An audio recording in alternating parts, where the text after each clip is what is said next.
Good morning, everyone, and a special welcome to our colleagues from the different media houses that have joined us this morning. It is very clear, obviously, what has happened or what is happening in the country, and as the National Food and Nutrition Commission, we thought that we could,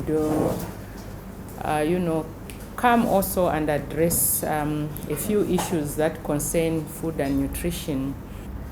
So the current drought and prolonged dry spells in Zambia is a huge blow and threat to food and nutrition security in Zambia.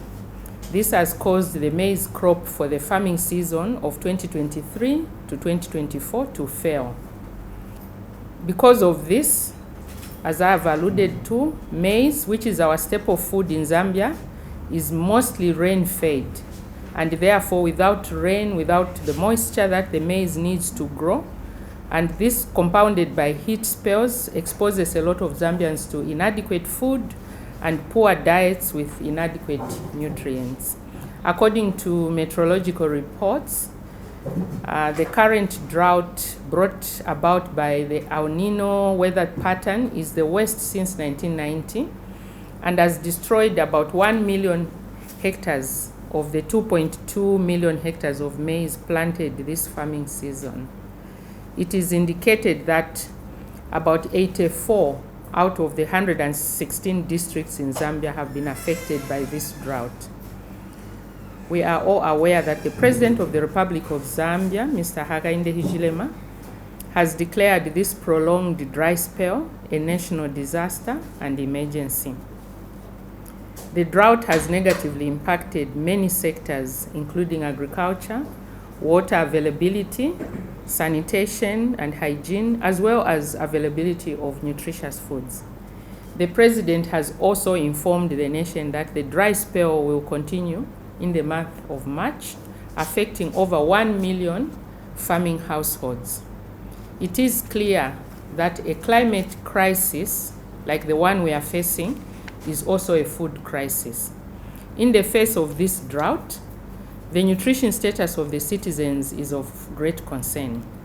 The drought situation has occurred in the context of vulnerable groups or vulnerable populations in our communities already facing challenges with food and nutrition. It is projected that many families will not have sufficient food and therefore will be exposed to poor diets. There's also something that the NFNC is working hand in hand with DMMU under the nutrition cluster to put appropriate measures to mitigate the impacts of this emergency and disaster where food and nutrition is concerned. We therefore want to highlight 3 important food and nutrition issues for all Zambians. Number 1, we recommend that households should ensure that they have backyard gardens where they can grow foods like vegetables, fruits, and other foods. This, we believe, will help to ensure health diets at household level. We especially recommend growing of indigenous vegetables for home consumption. And these indigenous vegetables, examples include vegetables like chibwabwa, kalembla, mupilu, impwa, and many others.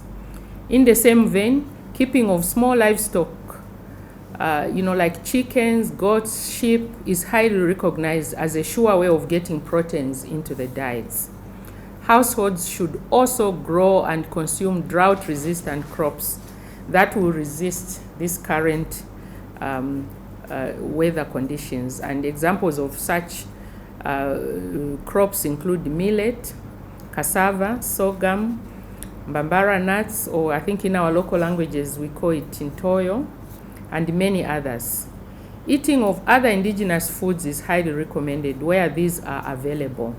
And here we are talking about things like inswa, finkubala, mushrooms, shonkonono, and so forth, that are rich in nutrients.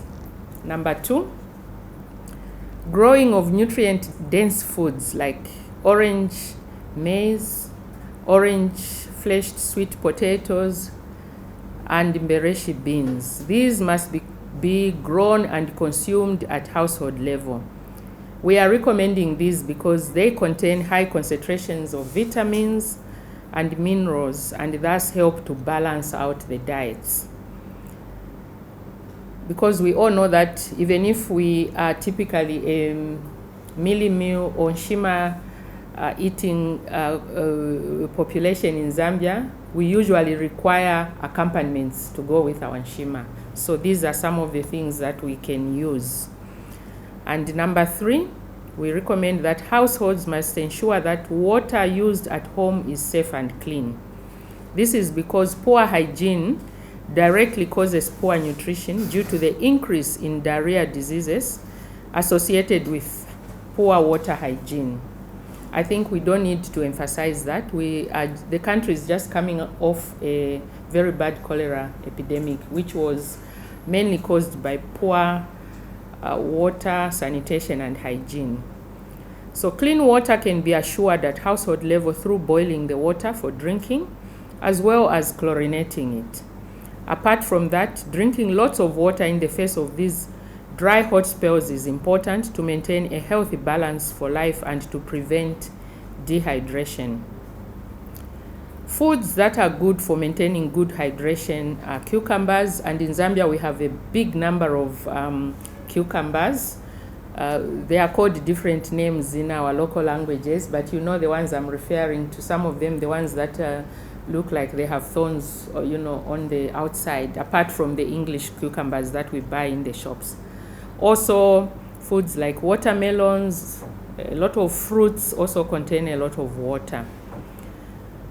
So the vulnerable groups, and when we say vulnerable groups, we are referring to children under 5, pregnant women, lactating mothers, the elderly, and those with chronic illnesses must receive adequate water, nutritious food, and good hygiene in their care.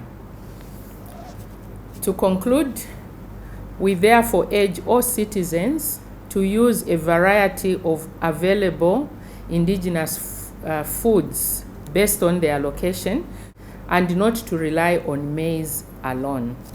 I thank you.